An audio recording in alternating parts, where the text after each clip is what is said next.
అసలు ఈ మాటతో మీలో ఎంతమంది నాతో అగ్రీ అవుతారు అనేది కామెంట్స్ లో షేర్ చేయండి.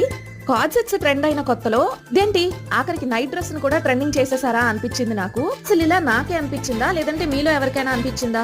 ఒకవేళ అనిపించుంటే నాకు కామెంట్ చేయండి. ఓకే, నాకు కూడా కొంత తోడున్నారు అని నేను కొంచెం హ్యాపీ ఫీల్ అవుతాను.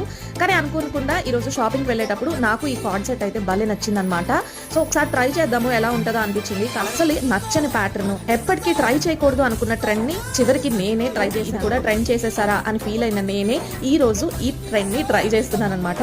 సో చూసి మన బ్రెయిన్ అలా ట్యూన్ అవుతుందా లేదు అనుకుంటే నిజంగానే నచ్చుతుందా, ఇదైతే నాకు అర్థం కాలేదు. ఇంతకీ నాలా మీకు ఎవరికైనా అనిపించిందా? అండ్ ఫైనల్లీ నేను సెలెక్ట్ చేసుకున్న ఈ కార్డ్ సెట్ ఎలా అనిపించిందో నాకు కామెంట్ చేయండి. వెనక టాక్ ఏంటి అనుకుంటున్నారా? డ్రెస్ కార్డ్ సెట్ కదా, సో దానికి ఇచ్చిన ప్యాంట్ అనమాట. వాళ్ళు పిన్ చేసి ఉంచారు, మనం బిల్ చేస్తే తప్ప అది ఓపెన్ అవ్వదు. మొత్తానికి బిల్లింగ్ అయితే చేసేసాను. షాపింగ్ కోసం ఎన్ని వేలు ఖర్చు పెట్టే ఆడవాళ్ళైనా సరే షాపింగ్ కవర్ దగ్గర 10 రూపాయలు మాత్రం తెగ మిగిల్చేస్తూ ఉంటాము. మీరు కూడా ఆ కేటగిరీనా? అయితే నాకు కామెంట్స్ లో